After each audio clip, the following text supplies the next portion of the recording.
Bienvenue sur la chaîne et j'espère que nous allons passer, comme d'habitude, un excellent moment. Je suis très content d'être avec vous aujourd'hui et nous allons poursuivre la thématique que nous avons entamée la fois dernière concernant la parabole des 10 vierges. Et nous allons intituler, non, pas la parabole des 10 vierges qu'on a vue. On a vu quoi encore, mon Dieu? On a vu Matthieu 13, le verset 44, au moment où Jésus donne la parabole, c'est celui qui laboure le champ qui rencontre un trésor. Et j'aimerais revenir un tout petit peu là-dessus, mais en ajoutant quelques éléments. Quelques éléments. Aujourd'hui, nous allons plutôt voir, s'il faut intituler l'étude, voici l'époux allé à sa rencontre. Donc, nous allons nous baser sur Matthieu 22. Oui, vous avez bien entendu, Matthieu 22, parce que voici l'époux allé à sa rencontre se trouve dans Matthieu 25. Mais vous verrez que Matthieu 25, Matthieu 22, ce sont des paraboles que l'on peut associer. Ce sont des paraboles qui se conjuguent sans difficulté. OK? Donc, nous allons décliner cette étude dans le livre de Matthieu, Matthieu 22. Nous allons lire les 2 premiers versets.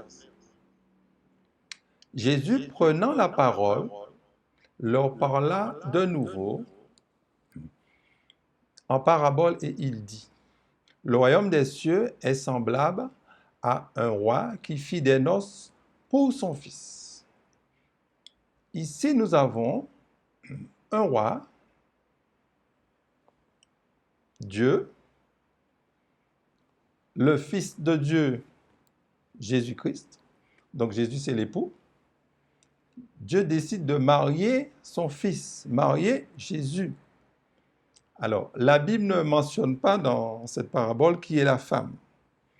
Nous avons coutume de dire que c'est l'Église. Mais je vous soumets le livre d'Apocalypse 21, le verset 9 à 11, et on verra qui est la femme. Puis un des 7 anges qui tenait les 7 coupes remplies des 7 derniers fléaux vint et il m'adressa la parole en disant, viens, je te montrerai l'épouse de l'agneau, la femme de l'agneau. Non, je te montrerai l'épouse, la femme de l'agneau. Et il me transporta en esprit sur une grande et haute montagne, et il me montra la ville sainte, Jérusalem, qui descendit du ciel d'auprès de Dieu, ayant la gloire de Dieu. Son éclat était semblable à celui d'une pierre très précieuse, d'une pierre de jaspe, transparente, comme du cristal. Donc voyez avec moi que l'époux, c'est Jésus, l'épouse, l'agneau, de l'agneau, est la nouvelle Jérusalem. J'ai déjà répété, je vais encore répéter, c'est vrai, l'épouse, l'Église est comparée à une femme, à l'épouse du Christ, dans certains passages prophétiques, oui. Mais quand on traite du sanctuaire, la thématique du sanctuaire, quand on traite les noces de l'agneau, l'épouse n'est pas l'Église. L'épouse, c'est la nouvelle Jérusalem. Et c'est ce que nous allons voir. Et je vous ai dit, Matthieu, le chapitre 22. Et vous remarquerez avec moi, pendant l'étude, il y a 3 appels dans cette parabole. 3 appels importants. Alors, le verset 3 nous dit, il envoya ses serviteurs appeler ceux qui étaient invités aux noces, mais ils ne voulurent pas venir. Donc, le roi avait des serviteurs, c'est un roi, n'est-ce pas? Il envoya ses serviteurs à appeler des conviés. Quand on se marie, on invite la famille. OK? Quand Jésus a donné cette parabole, qui était la famille de Dieu, ce n'était pas difficile à trouver, c'était le peuple juif, le judaïsme. D'ailleurs, le verset que je vais vous proposer, Matthieu 10, le verset 5 et 6, nous verrons qui sont les serviteurs Et qui sont les invités? Tels sont les 12 que Jésus envoya après leur avoir donné les instructions suivantes. N'allez pas vers les païens, n'entrez pas dans les villes des Samaritains, allez plutôt vers les brebis perdues de la maison d'Israël. Allez prêcher et dites le royaume des cieux est proche. Donc notez, Dieu envoya les 12. OK? Donc les serviteurs n'est autre que les disciples. Hein? Et les disciples devaient se tourner vers, non pas les païens, mais vers le peuple d'Israël, les brebis perdues d'Israël. Donc le premier appel concerne au début, n'est-ce pas, de la mission de Jésus. Au moins, il a recruté les disciples. Au moins, il les a envoyés, n'est-ce pas, en Israël pour apporter cette bonne nouvelle du royaume. D'ailleurs, l'inspiration sur la plume de la servante du Seigneur, parabole de Jésus, la page 268, il est dit, l'invitation aux noces a été adressée par les disciples du Christ.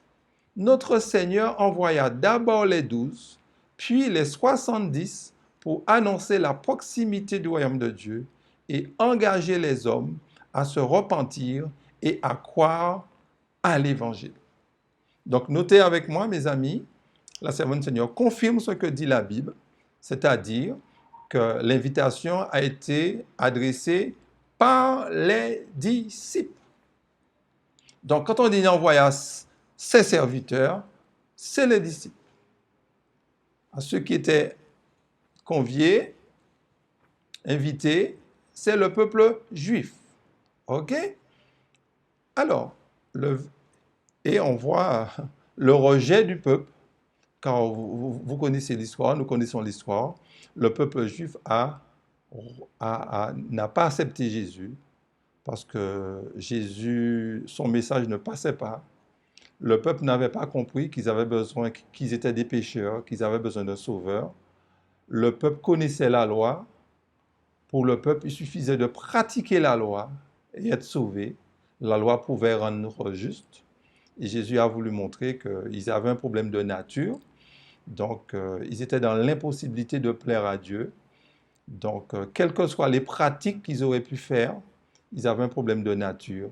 Et cette nature devait être crucifiée. Et cette nature fut crucifiée à la croix du Calvaire.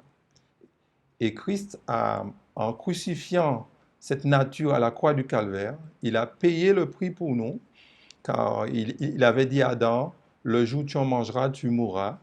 Et Christ est mort. À quel moment il est mort? À la croix du Calvaire. Et il a payé le prix pour la race entière, la race humaine. Donc, les Juifs n'ont pas compris ça, pour ne pas dire, n'ont pas voulu comprendre ça. Ils ont refusé. Alors, le verset 4, il envoya encore d'autres serviteurs en disant, dites aux conviés, voici j'ai préparé mon festin, mes bœufs et mes bêtes grasses sont tués, tout est prêt, venez aux noces. Donc, remarquez ici, il y a un second appel. Il envoya d'autres serviteurs, ce qui veut dire que le nombre va augmenter. Le nombre va vraiment augmenter, mes amis. Dans Actes des Apôtres, le chapitre 2, vous allez lire tout le chapitre 2, dans Actes des Apôtres, mais nous allons juste lire le verset 41 qui va un peu résumer. Ceux qui acceptèrent sa parole furent baptisés et en ce jour-là, le nombre des disciples s'augmenta d'environ 3000 âmes. Donc, le peuple a grandi, les amis. Le peuple a grandi, rempli du Saint-Esprit.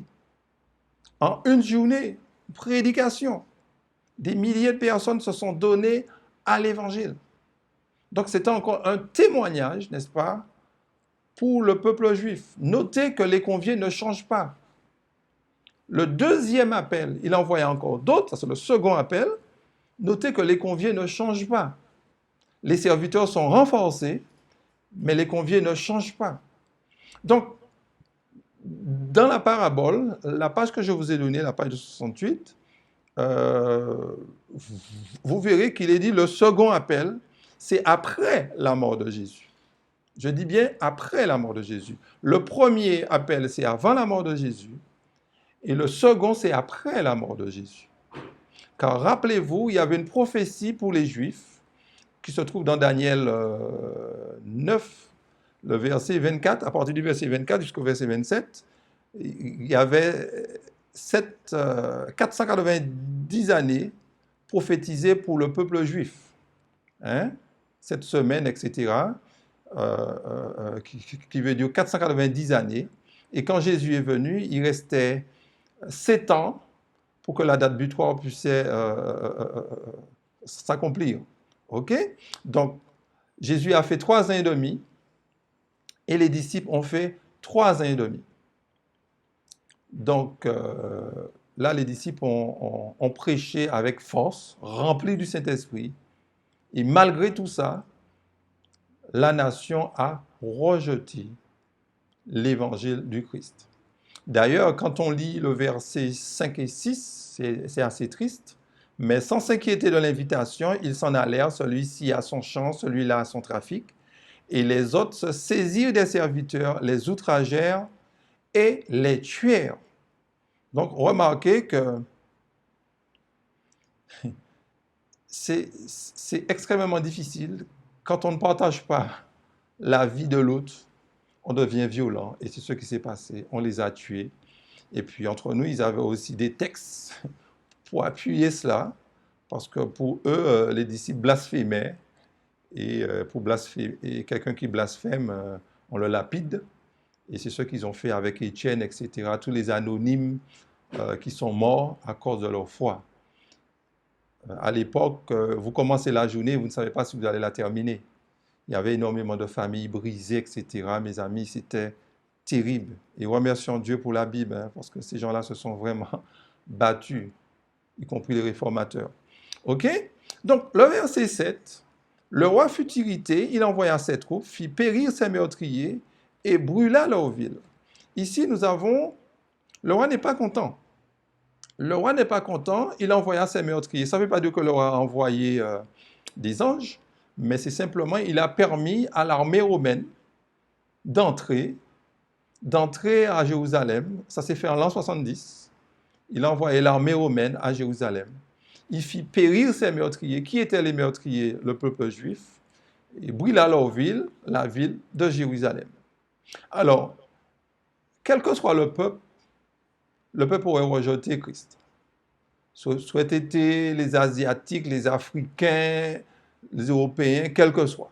OK? Le peuple juif n'est pas le plus mauvais des peuples. Quelle que soit la race humaine, on aurait eu la même réaction. Parce que la vérité, mes amis, s'est incarnée. La vérité a habité parmi le peuple. Le peuple avait peur de regarder cette vérité. Et la chose la plus dangereuse sur la terre, c'est la vérité. La vérité fait peur. Et même qu'on accepte la vérité, elle nous malmène. Mais il faut l'accepter, mes amis. Parce que c'est cette vérité-là qui nous a franchis. OK? Donc, le verset 7. Oui, on a déjà lu le verset 7. On a parlé de, comment dire, on a parlé de la destruction de Jérusalem, où Titus, n'est-ce pas? Titus fut envoyé par j'oublie son nom, là, César, pour pouvoir détruire le peuple juif. Et Titus, il faut dire, n'a pas voulu brûler le temple. Sur le mont des Oliviers, quand il est en hauteur, il s'est pris en admiration pour le temple. Le temple était très beau. Mais la parole qui avait dit il ne restera pas pierre sur pierre, c'est Jésus qui l'avait dit, c'est réalisé. Même si Titus avait dit d'épargner le temple n'a pas été épargné, mes amis. Le temple n'a pas été épargné, on ne va pas rentrer dans les détails, qu'est-ce qui s'est passé. Il y a des livres, en particulier le livre par excellence que je vous cite très souvent, La tragédie des siècles. Je vous conseille de lire le chapitre La destruction de Jérusalem, c'est un livre formidable. OK? Versets 8 à 9. Alors il dit à ses serviteurs, les noces sont prêtes, mais les conviés n'en étaient pas dignes. Allez donc dans les carrefours et appelez aux noces tous ceux que vous trouverez. Alors, les conviés n'étaient pas dignes, donc le judaïsme, n'est-ce pas? Dieu va rejeter le judaïsme, et là il va se tourner, allez donc dans les carrefours et appeler aux noces tous ceux que vous trouverez. Là, le verset 9 nous parle au moment où l'Évangile a laissé Jérusalem d'une manière officielle. C'était en l'an 34 de notre ère. Nous avons la lapidation d'Étienne, je dis des bêtises, Actes chapitre 8, le verset 1. OK? Nous avons ce texte, il y a eu une grande persécution et ça s'est fait en l'an 34. L'an 34, c'était la date butoir des 490 années. OK? Le verset 10, ses serviteurs allèrent dans les chemins, rassemblèrent tous ceux qu'ils trouvèrent, méchants et bons, et la salle des noces fut pleine de convives. Notez, le troisième appel, c'est pour les païens. Le troisième appel. Et le troisième appel, les païens acceptent. C'est plus difficile, mes amis, de prêcher, d'apporter un message pour des croyants qu'à des non-croyants. C'est plus difficile. Parce que nous avons des acquis. Nous avons nos préjugés. Et nous avons du mal à aller plus loin. Nous restons sous nos acquis. Et c'est ce qui s'est passé. Ils ont rejeté, mais les païens ont accepté. Les païens ont accepté. Et d'ailleurs, l'inspiration nous dit, la salle des noces fut pleine de convives. Donc, il y avait dans la salle des méchants et des bons. Alors, la société, on l'a divisée en deux. Les méchants, on va dire les voleurs, les prostituées, les délinquants. Les bons sont les personnes qui sont considérées n'ayant pas de problème avec la justice, même s'ils sont athées, ils font de l'aumône, mais qui n'ont pas accepté Jésus. On classe ces gens-là comme des bonnes personnes parce qu'on n'a pas de problème avec ces personnes dans la société. Mais quelle que soit la personne, Dieu nous demande de prêcher la bonne nouvelle à ces personnes. Alors quand on dit bonne personne, ce n'est pas dire qu'il y avait vraiment de bonnes personnes, parce que s'il y avait une seule personne bonne, Christ ne serait pas venu. Nous sommes d'accord? Là maintenant, nous allons passer au plat de résistance, le verset 11. Le roi entra pour voir ceux qui étaient à table, et il aperçut là un homme qui n'avait pas revêtu un habit de noces. Le roi va entrer pour voir. Donc, il fait connaissance. Il fait connaissance. Quand il entre, son but n'est pas de détecter qui n'a pas l'habit. Il entre pour faire connaissance. Il entre pour se réjouir. N'est-ce pas? Et qu'est-ce qu'il voit? Plus tard, nous allons lire le verset 12. Il y a une personne qui n'aura pas l'habit de noces, mais il entre pour voir. Dans la parabole de Jésus-Christ, la page 269 à 270, il est dit « L'examen des invités par le roi symbolise l'œuvre du jugement. Les convives du banquet évangélique sont ceux qui professent servir Dieu, ceux dont les noms sont inscrits dans le livre de vie, mais tous ceux qui se disent chrétiens ne sont pas de vrais disciples du Christ. Avant que la récompense finale soit donnée, il faut savoir qui aura part à l'héritage des justes. Cette décision doit être prise avant le retour de Jésus sur les nuées des cieux. Donc notez que le roi qui entre pour voir, c'est l'examen des invités. C'est l'instruction du jugement. D'une manière générale, quand on nous invite dans un mariage, on vient. En plus, un membre de la famille, on vient. Les Juifs ne sont pas venus. Les païens, je dis, ont répondu présent. Mais en prêchant la bonne nouvelle, il faut que les gens sachent que le roi va examiner ceux qui ont répondu présent, ceux qui ont accepté.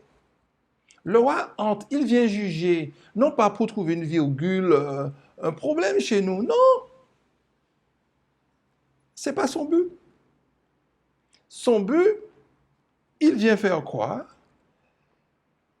Il regarde ceux qui l'ont accepté, ceux qui lui ont donné gloire. Mais en regardant ceux qui lui ont donné gloire, malheureusement, il va trouver des personnes, parce que la parabole dit une personne, mais cette personne représente tous ceux qui ne vont pas lui donner gloire. Et notez que cette personne qui n'a pas l'habit, c'est une personne qui a accepté l'invitation, qui se trouve dans la salle. Donc c'est un chrétien. Donc le chrétien savait ce que Dieu demandait. Nous allons revenir sur ça un peu plus tard, mais le chrétien savait. Donc l'entrée du Seigneur pour voir ceux qui étaient à table, c'est le jugement, c'est l'œuvre du jugement. OK? C'est l'œuvre du jugement que l'on trouve dans le livre de Daniel. Daniel, le chapitre 9 à 10. Après, on va lire le verset 13. Je regardais pendant que l'on plaçait des trônes, et l'ancien des jours s'assit. Son vêtement était blanc comme la neige, et les cheveux de sa tête étaient comme de la laine pure. Son trône était comme des flammes de feu, et les roues comme un feu ardent. Un fleuve de feu coulait et sortait de devant lui.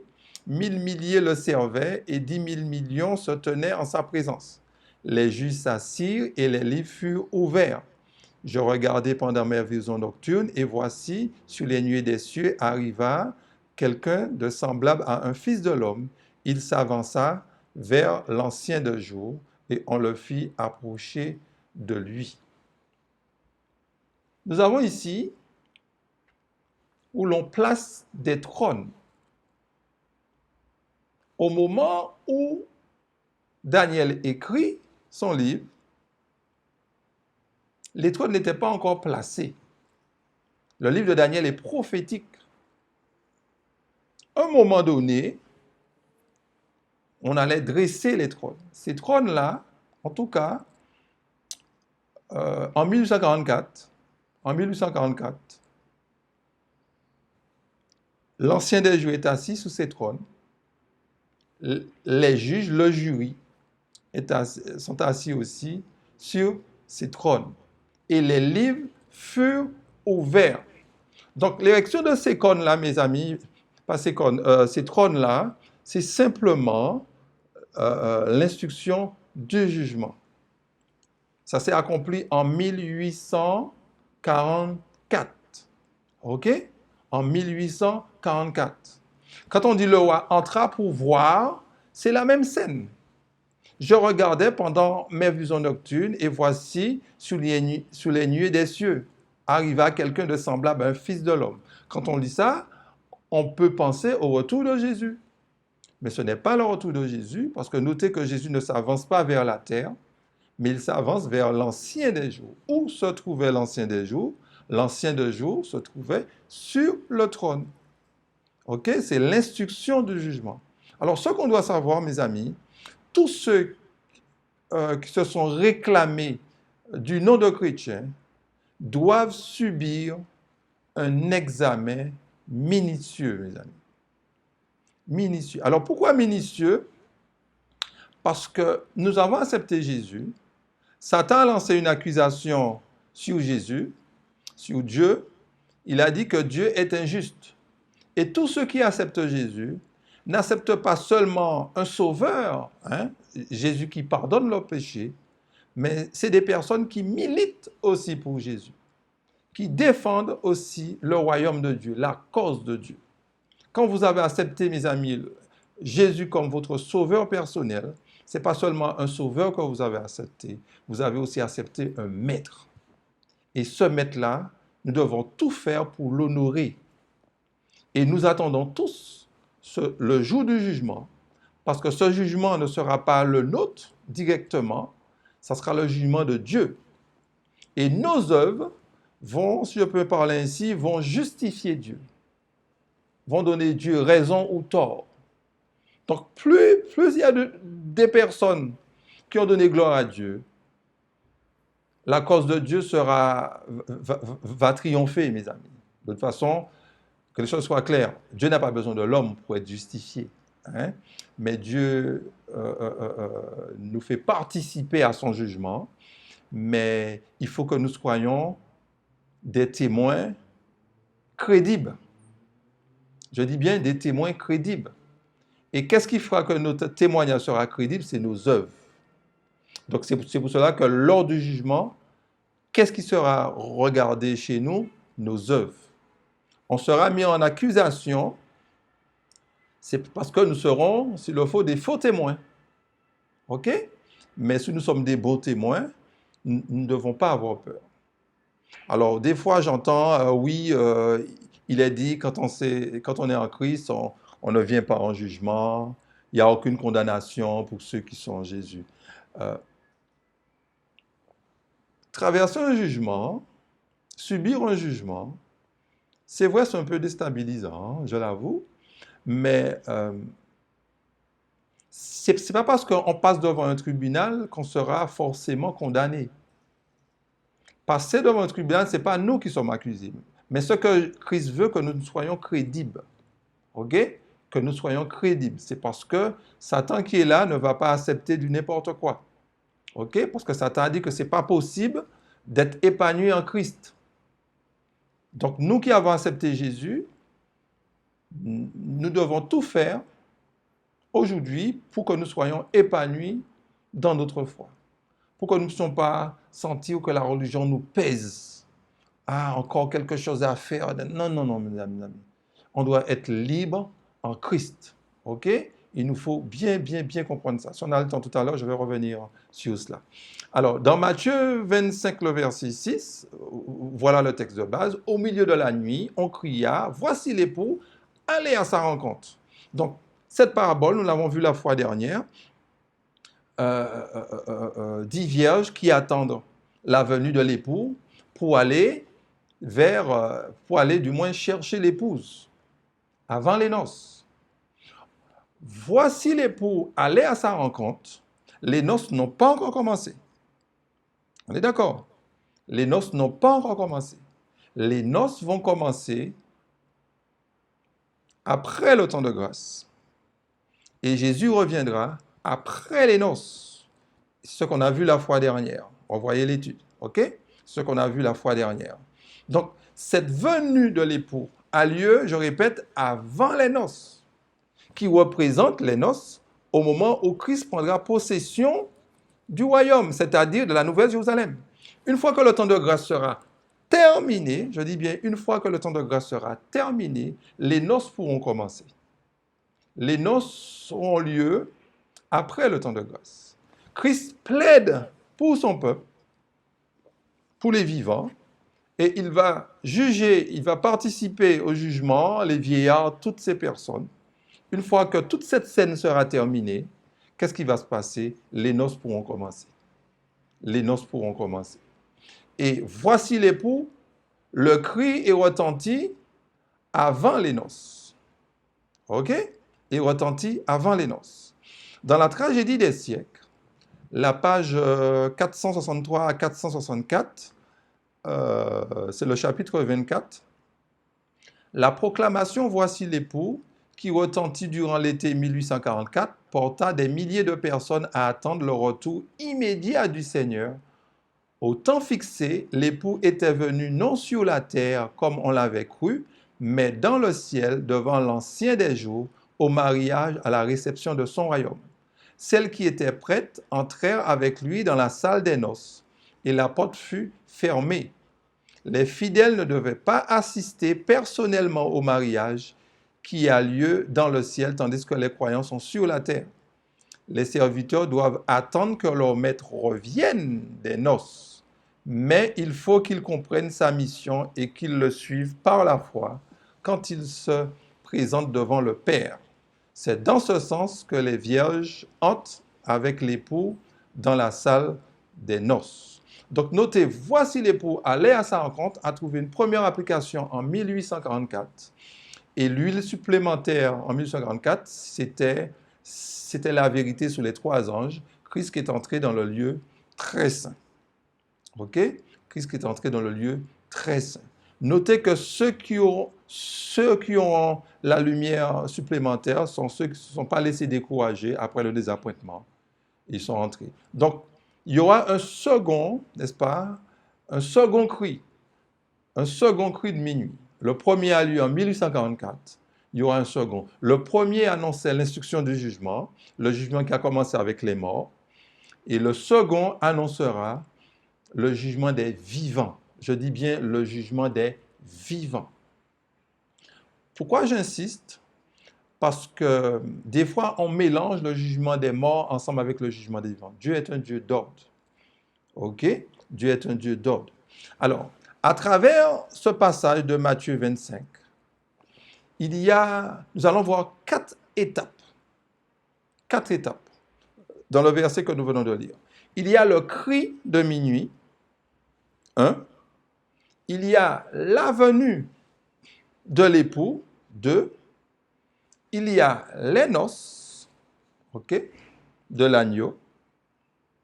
Et puis, le 4e point, Jésus reviendra après les noces. Il nous faut bien comprendre ces 4 points-là, mes amis. Parce que si nous ratons ces 4 points-là, nous aurons des difficultés. Ces 4 points-là. Alors, d'abord, le cri de minuit. Le cri sera quoi? Le premier cri, c'était la venue de Jésus. William Miller, selon la prophétie 2300 matin, il a parlé du retour de Jésus en 1844, le 22 octobre. Donc, le second cri, ça ne sera pas la date du jugement des vivants, parce que personne ne le sait, ni la date du retour de Jésus non plus, personne ne le sait, mais ça sera un événement. Cet événement-là, nous n'avons pas encore insisté sur cela, mais cet événement-là a un rapport avec la guerre qui aura lieu en Palestine. Zacharie 14. Alors, il y a une vidéo là-dessus, la guerre à Jérusalem, allez la regarder si ce n'est pas encore fait. Mais quand ce problème, cette guerre va s'annoncer, avant même cette guerre, je me propose de vous présenter une forme de séminaire sur cette chaîne et nous allons, pendant un week-end, parler de cette guerre-là. Mais j'attends patiemment que les choses se corsent un peu parce qu'il y a des prophéties qui parlent de ça. Donc, en temps et en heure, nous allons revenir sur ça, sur la guerre en Palestine. Et nous allons l'associer avec les noces de l'agneau. Et vous verrez que ces chapitres-là se joignent, mes amis. Et c'est à ce moment-là qu'on pourra mieux comprendre le texte que je vous ai donné la fois dernière, Matthieu 13, le verset 44. Le royaume des cieux est semblable à un trésor caché dans un champ. L'homme qui l'a trouvé le cache, et dans sa joie, il va vendre tout ce qu'il a et achète ce champ. Qui veut dire que quand le problème palestinien va se corser, okay, on parlera de guerre mondiale, avant cette guerre mondiale, n'est-ce pas, qui aura lieu avant le nouvel ordre mondial, mais on pourra voir ça en temps et en heure. À ce moment-là, ceux qui croient en ces prophéties-là seront appelés à se débarrasser de tout leur bien, mes amis. C'est parce qu'ils sauront que Ézéchiel 9 ne sera pas loin, mes amis. Ézéchiel 9, qui veut de la purification de l'Église, qui ne sera pas fait par un homme, contrairement à ce que les gens disent, mais c'est Dieu lui-même qui va purifier son Église, mes amis. C'est Dieu qui va ôter l'ivraie. Ce n'est pas les êtres humains qui vont faire ça, c'est Dieu qui va ôter l'ivraie. Okay? Donc le cri de minuit fera, comme à l'époque de William Miller, les gens ont tout vendu et l'argent qu'ils ont récolté ont servi d'évangéliser. Parce que vous m'avez posé la question, mais qu'est-ce qu'on va faire avec l'argent? Quand j'ai parlé la fois dernière, non, il ne s'agit pas de monter je ne sais où avec de l'argent, mais c'est simplement l'argent servira avant la guerre de mettre cela dans l'œuvre pour pouvoir prêcher l'évangile. Avant cette détresse-là, prêcher l'évangile, prêcher le message. OK? Il faut bien comprendre ça. Parce que ce qu'il faut savoir, c'est que très souvent, nous investissons dans la pierre, nous investissons pour des établissements, pour se loger, pour faire des grands sanatoriums. Tout ça est bien, tout ça est bien. Mais à un moment donné, on ne va plus investir dans cela, faire de grands temples, de grands je ne sais quoi, mais on va investir vraiment dans l'homme. Mes amis, l'évangélisation, c'est investir dans l'homme, mes amis. défricher des champs. C'est ça. Et notre Église a peut-être, il faut que partout où nous sommes, que nous puissions investir pour pouvoir défricher. Il nous faut faire ça. Au départ, on ne va pas voir les intérêts, on ne va pas voir les choses tout de suite. Mais prenez en Afrique, prenez en France, prenez aux Antilles, au début, c'était comme ça, c'était laborieux. Mais regardez maintenant, dans tous ces continents-là, maintenant, il y a des frères et sœurs. Donc, investissons, n'ayons pas peur d'investir dans l'homme, dans le sens que je dis d'investir dans l'homme, qui veut dire pour le salut. L'homme n'a pas de prix, mes amis. Nous n'avons pas de prix. OK? Parce qu'il nous faudra nous débarrasser de nos propres maisons, à un moment donné, avant la détresse. Il ne s'agit pas d'aller acheter des maisons en campagne pour fuir la détresse. Non. Parce que pendant la détresse, nos maisons seront pour les gens du monde. Même ceux qui croient au nouvel ordre mondial, puisque c'est dans la Bible, au moment du nouvel ordre mondial, vos maisons ne seront plus à vous, mes amis. Votre compte bancaire, tout, ne sera pas à vous. Avant le retour de Jésus, vous ne serez pas là dans vos maisons. Il faut enlever ça dans vos têtes, mes amis.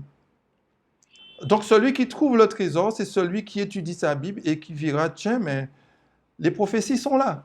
Et ces personnes-là vont s'investir. Et ça, c'est le cri de minuit. C'est un événement. Et c'est à ce moment-là qu'on pourra parler de la détresse de Jacob, etc., etc., etc. Mais nous allons revenir sur ça en temps et en heure. Le deuxième point, parce que j'ai parlé de 4 étapes, il y a la venue de l'époux. La venue de l'époux, ceux qui étaient prêts entrèrent dans la salle de noces. Donc, pour accueillir l'époux, il faut avoir l'huile. Seuls ceux qui avaient l'huile ont pu accueillir l'époux. Les sages ont pu accueillir l'époux. Les folles n'ont pas pu. Parce que pour aller en devant de l'époux, il fallait l'huile supplémentaire. Et l'huile supplémentaire, ce n'est pas seulement le Saint-Esprit, parce qu'on ne peut pas stocker le Saint-Esprit. Hein? L'huile supplémentaire, c'était simplement les frères qui s'étaient préparés à recevoir la venue de l'époux. La venue de l'époux qui n'est pas, je dis bien, qui n'est pas le retour de Jésus. C'est ce que nous allons voir. Lisons Matthieu 25, le verset 10 à 13. Pendant qu'elle allait en acheter, l'époux arriva. Celles qui étaient prêtes entrèrent avec lui dans la salle des noces et la porte fut fermée. Plus tard, les autres vierges vinrent et dirent « Seigneur, Seigneur, ouvre-nous » Mais il répondit « Je vous le dis en vérité, je ne vous connais pas. Veillez donc, puisque vous ne savez ni le jour ni l'heure. Vous ne savez pas quand l'époux viendra. Notez que l'époux vient avant les noces. Et Jésus revient après les noces. Donc cette venue-là, veillez donc, non pas le retour de Jésus, même si Jésus reviendra, ça, il n'y a pas de souci, mais cette venue-là, mes frères et sœurs, n'est autre, je dis bien n'est autre, que sa venue dans son Église. C'est le jugement, mes amis. Le roi entra pour voir ceux qui étaient assis. Donc c'est le jugement des vivants. De même qu'en 1844, il est entré dans le lieu très saint, il a commencé le jugement des morts. Le second cri de minuit, avant la venue de l'époux. Il y a le cri de minuit qui a lieu avant la venue, qui annonce la venue, qui annonce Ézéchiel 9, qui annonce la purification. Hein? Un événement, on saura que pendant l'événement, la guerre en Palestine, ce n'est qu'à ce moment-là qu'Ézéchiel 9 pourra se réaliser. Je fais allusion à la prophétie de Joël 3. Bon, bref. Et puis, l'Éternel arrive. Et quand l'Éternel arrive, quand l'époux arrive, n'est-ce pas? C'est pour faire quoi? Il est en contact, non pas avec sa femme, là. Quand il arrive, il a contact avec les invités. Il n'a pas encore été chercher sa femme quand il arrive, mes amis. Donc, quand il arrive, ceux qui le reçoivent, c'est les vierges sages. Et ces vierges sages iront avec lui chercher l'épouse, mes amis. Et à ce moment-là, ils vont se retrouver dans la salle de noces. OK? Mais les vierges folles ne peuvent pas assister parce qu'elles n'ont pas d'huile. Elles ont rejeté l'huile.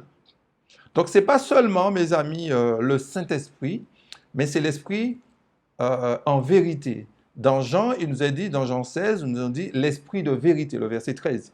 OK? L'Esprit de vérité.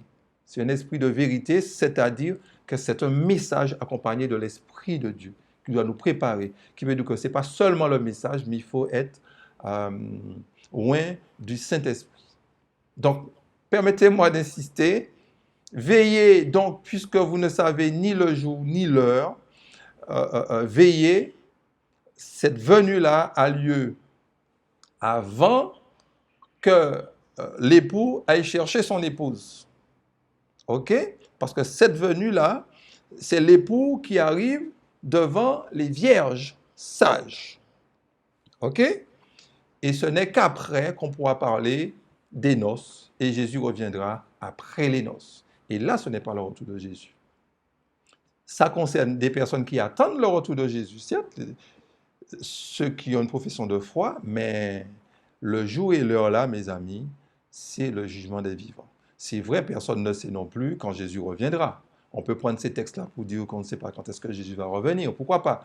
Mais si on fait une étude minutieuse, on sait qu'on ne parlait pas du retour de Jésus. Et n'oubliez pas, dans Matthieu 24, Jésus répond à 3 questions. Quand il ne restera pas pierre sur pierre, le verset 3 de Matthieu 24, quand il ne restera pas pierre sur pierre, qui fait allusion à la destruction de Jérusalem, et la fin du monde, justement, les 10 vierges font partie des événements de la fin du monde. Et aussi, dans Matthieu 24, 25, on parle aussi du retour de Jésus. OK?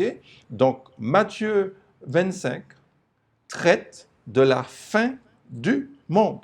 Les 10 vierges traitent de la fin du monde et non pas du retour de Jésus. Jésus répond à cette question-là. OK? Donc, Ézéchiel 9, vous connaissez le texte. On va lire seulement que 2 versets, on ne va pas extrapoler dessus. L'Éternel lui dit, passe au milieu de la ville, au milieu de Jérusalem, et fais une marque sous le front des hommes qui soupirent et qui gémissent à cause de toutes les abominations qui s'y commettent. Et à mes oreilles, il dit aux autres, passez après lui dans la ville et frappez que votre œil soit sans pitié, n'ayez point de miséricorde. Notez que ces versets sont essentiels, mes amis. Quand je ne demande pas trop extrapoler dessus, ce n'est pas pour minimiser parce que c'est quelque chose d'extrêmement important. Mais je ne vais pas trop mettre l'accent dessus aujourd'hui, mais notez que ceux qui seront scellés seront les vierges sages. Les folles ne voudront pas du scellement. Les folles vont commettre des abominations, mais les sages vont accepter le sceau. Et les sages seront épargnés. Donc, Ézéchiel 9 fait allusion à la venue de l'époux. Et dans une lettre de la servante du Seigneur que vous avez sous les yeux, qui a été écrite en 1894, les temps viennent bientôt où la prophétie d'Ézéchiel 9 s'accomplira. La prophétie devait être l'objet d'une étude particulière, car elle s'accomplira à la lettre. Cependant, le temps passe et le peuple est endormi. Donc, vous voyez que les vierges sont endormis. Les vierges sont endormis, mais le cri de minuit va réveiller les sages. Mais les sages ont préparé la venue de l'Éternel dans son temple, mes amis. Le jugement des vivants, même si mes frères et sœurs, que vous ne comprenez pas bien le jugement des vivants, je peux comprendre. Mais penchez-vous sur ces textes, mes amis. N'ayons pas de préjugés. Penchez-vous sur ces textes. Ézéchiel 9 va s'accomplir. Dieu ôtera livrer. Ce n'est pas Franck, ce n'est pas X, ce n'est pas Z. Dieu ôtera lui-même. Ce n'est aucun être humain qui va fusiller. J'entends des choses qui me font des fois sourire. Je sais pas, on a pris ça. Dans quel écrit ils ont pris ça? Mais mes amis, c'est Dieu qui fera la chose. OK? Des fois, on nous reproche de faire peur. D'ailleurs, on me l'a dit la fois dernière, on va vendre, etc. C'est quoi cette histoire? Mais mes amis, Dieu nous a dit que le temps sera difficile. Il ne s'agit pas de faire peur. Non, non, 1000 fois non. Mais si on ne dit pas ce qui va se passer,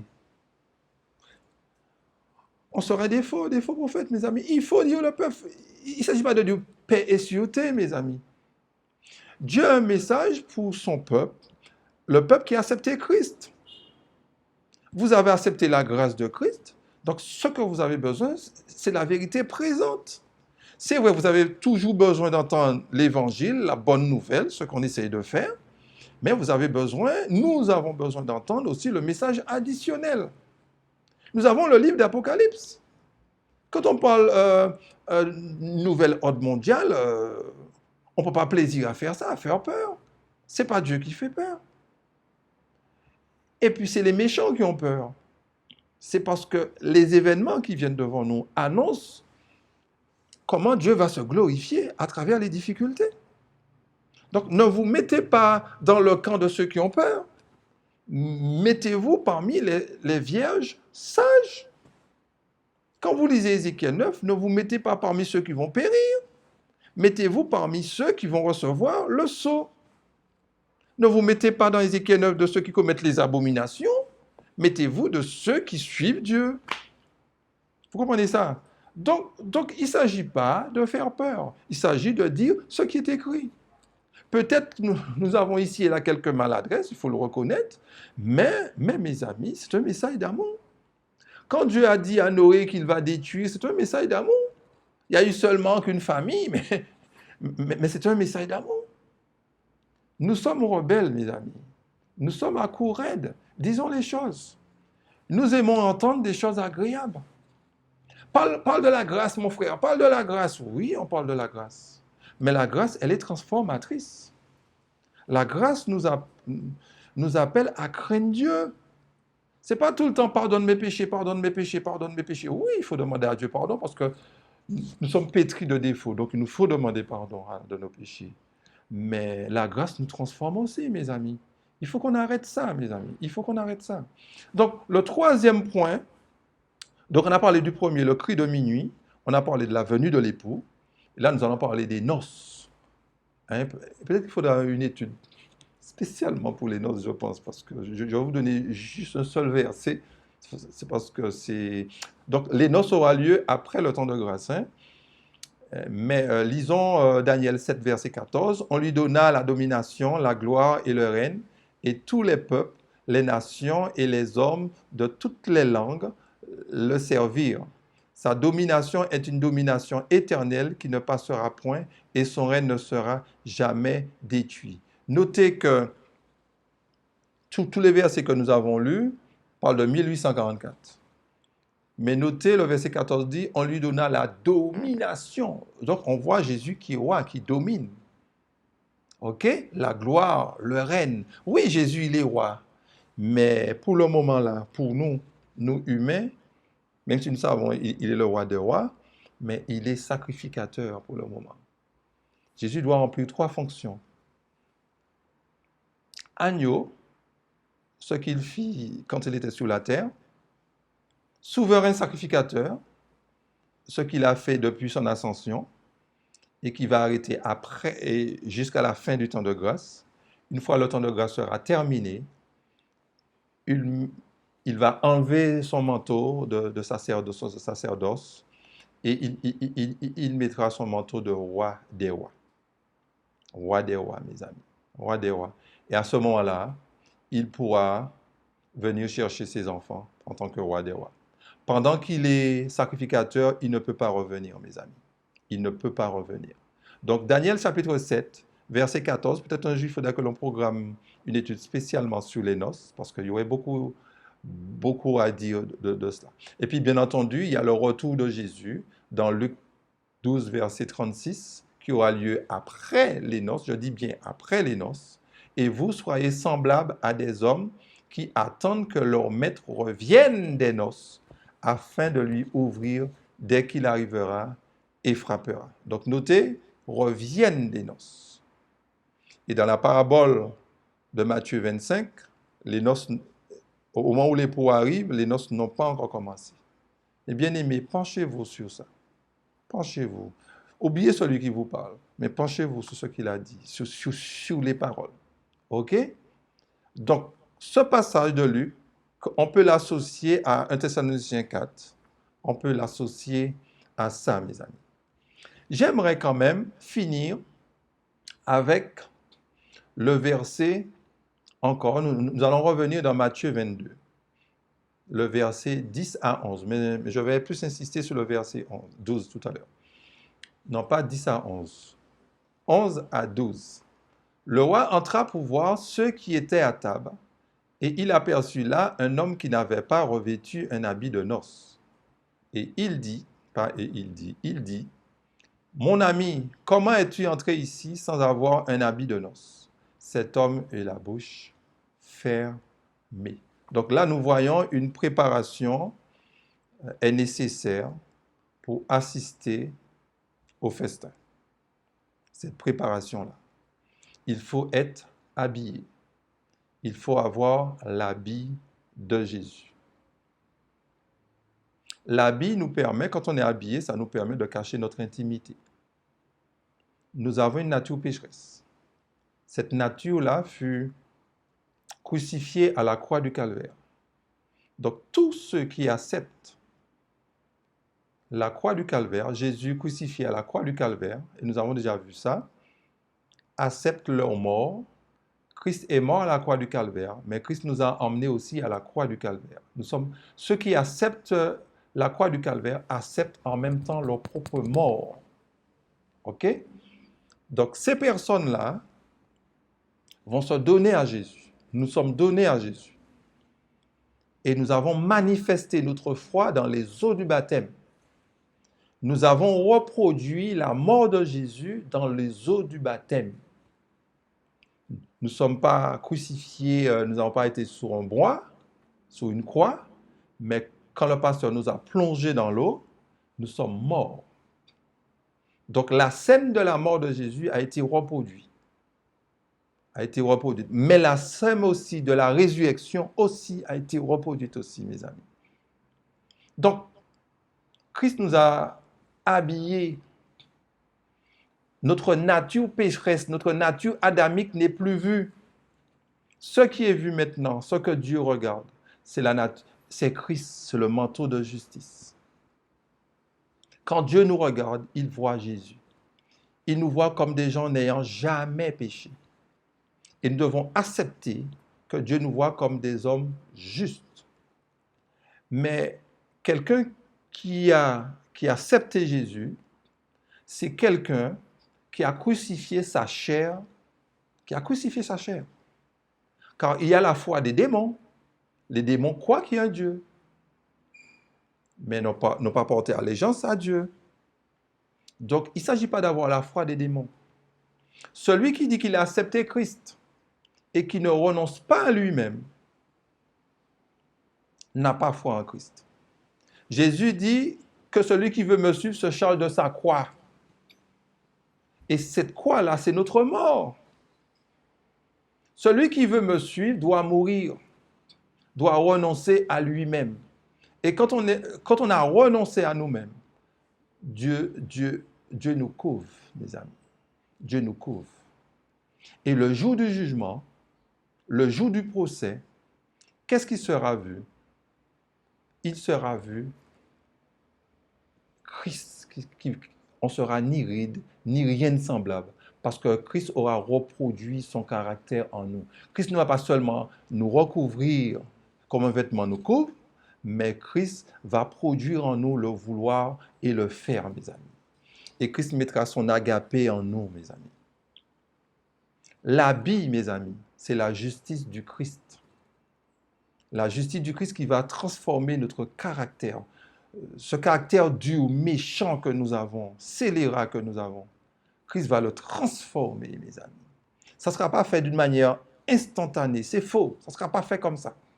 Mais ça sera fait à travers nos expériences. Ne vous découragez pas si vous tombez, si vous manquez de sagesse, si vous êtes énervé. Ne vous découragez pas. Remettez-vous debout.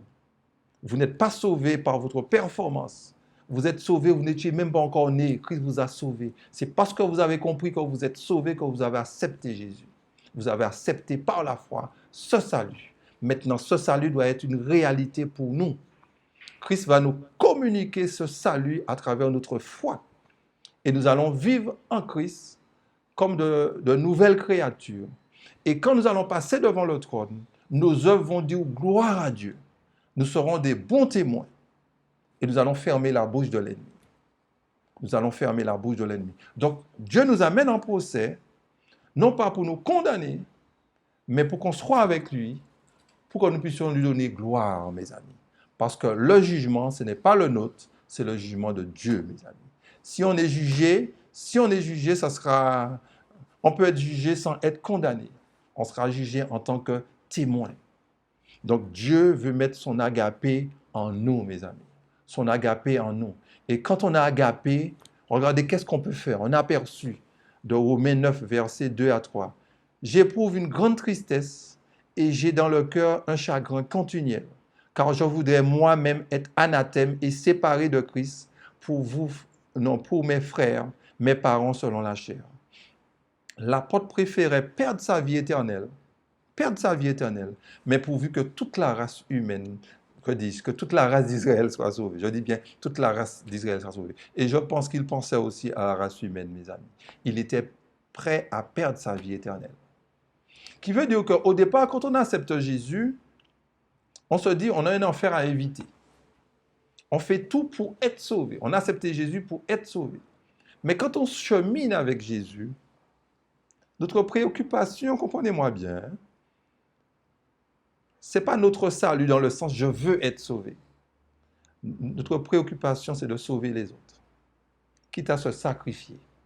Et c'est ce que Christ a fait pour nous à la croix. Parce que Christ dit, aime ton prochain comme toi-même. Mais qu'est-ce que Christ va faire? Il va nous aimer plus que lui-même. Christ fera plus que le commandement qu'il nous a donné. Aime ton prochain comme toi-même, c'est celui qui débute avec Christ. Mais celui qui marche avec Christ aimera son prochain plus que lui-même. Il sera prêt à livrer sa vie, sa propre vie pour son prochain. Et c'est là le vêtement, mes amis. Parce que le caractère de Christ sera révélé en nous, sera vraiment en nous, mes amis. Il ne faut pas oublier ça. Et là, je vais vous donner aussi un autre texte dans Jean 6, le verset 28 à 29. Et ce texte-là sera pour nous montrer les œuvres, parce qu'on a vu qu'on sera jugé à travers nos œuvres. Qu'est-ce qu'on entend par nos œuvres? Dans Jean 6, verset 28 à 29, il est dit, ils lui dirent, que devons-nous faire pour faire les œuvres de Dieu? Belle question. Jésus lui répondit, l'œuvre de Dieu, c'est que vous croyez en celui qui l'a envoyé. Que devons-nous faire, n'est-ce pas, pour faire les œuvres de Dieu? Parce que devant le trône, c'est ce qui sera vu. La réponse est hyper simple. Jésus leur répondit, l'œuvre de Dieu, c'est que vous croyez en celui qui l'a envoyé. Que vous croyez en Dieu. C'est ça seulement. Croyez en celui qui l'a envoyé. Croyez en moi. Croyez en Jésus. Et si vous croyez en moi, je produirai en vous le vouloir et le faire. C'est ça. Ne vous inquiétez pas sur les œuvres. Ah, il faut que je fasse ci, il faut que je fasse ça. Ne vous inquiétez pas sur ça. Croyez en moi. Et moi, je vais vous transformer. C'est simple. L'œuvre qu'on a à faire, c'est de croire. L'œuvre, ce n'est pas de faire. L'œuvre, c'est de croire.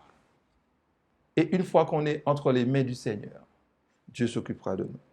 Maintenant, il faudra peut-être que l'on voit qu'est-ce qu'on entend par croire. Parce que celui qui croit, Galates 4 nous dit à crucifier, Galates 5, à crucifier, je crois verset 24, à crucifier sa chair et ses désirs. Il faut s'entendre qu'est-ce qu'on entend par croire. Par la croyance des démons. Apprendre à renoncer à soi-même. Donc, mes amis, un dernier texte pour nous encourager. Et j'entends encore le frère qui me parlait la fois dernière. 2 Corinthiens, chapitre 12, versets 9 à 10. Il m'a dit, ma grâce te suffit, car ma puissance s'accomplit dans la faiblesse. Je me glorifierai donc bien plus volontiers de mes faiblesses, afin que la puissance de Christ repose sur moi. C'est pourquoi je me plains dans les faiblesses, dans les outrages, dans les calamités, dans les persécutions, dans les détresses pour Christ, car quand je suis faible, c'est alors que je suis fort. Alors pourquoi j'ai pris ce texte? Nous devons tous passer devant le trône, mes amis. Et nous nous sentons faibles. Mais que nous dit Paul? De nous réjouir de nos faiblesses. Tu es un menteur? Réjouis-toi. Tu es un voleur? Réjouis-toi. Tu te bats avec une addiction? Réjouis-toi. Pourquoi il faut te réjouir? Tu es persécuté? Réjouis-toi. Pourquoi il faut te réjouir, mon ami? Parce que les œuvres de Christ, les œuvres de Dieu, c'est que tu puisses croire en Christ. Et Christ va te transformer. Christ va nous transformer. Si nous ne sommes pas transformés, c'est parce que nous n'avons pas encore mis notre foi en Christ, mes amis. Le problème de l'homme, ce n'est pas ses péchés, ce ne sont pas ses péchés. Le problème de l'homme, c'est parce qu'il est sans Christ. Ce n'est pas le péché de l'homme. Christ est mort pour le péché. Christ a résolu le problème du péché. Le problème de l'homme, c'est parce qu'il est sans Christ. Et quand on est en Christ, on n'a plus de problème de péché. Donc, cessons de nous regarder, mes amis. Parce que plus vous allez vous regarder, plus vous serez triste. Et nous ne sommes pas sauvés par nos œuvres, mes amis. Regardons à celui qui nous a sauvés. Et c'est lui qui va nous transformer. Donc, quand le roi va entrer pour regarder ceux qui ont l'habit de noces, il doit trouver des personnes enchantées, des personnes qui attendent que le roi les examine. Non pas peur. Qu'est-ce qu'il va trouver? Non, parce que nous avons un coach. Ce coach, c'est Christ. C'est lui qui est en train de nous préparer pour ça, mes amis. Alors que Dieu nous bénisse.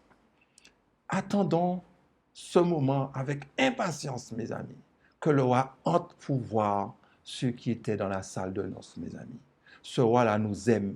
Il ne vient pas nous chercher des difficultés. Alors, il a tant fait pour nous, et puis au dernier moment, il nous cherche des problèmes? Non, mes amis.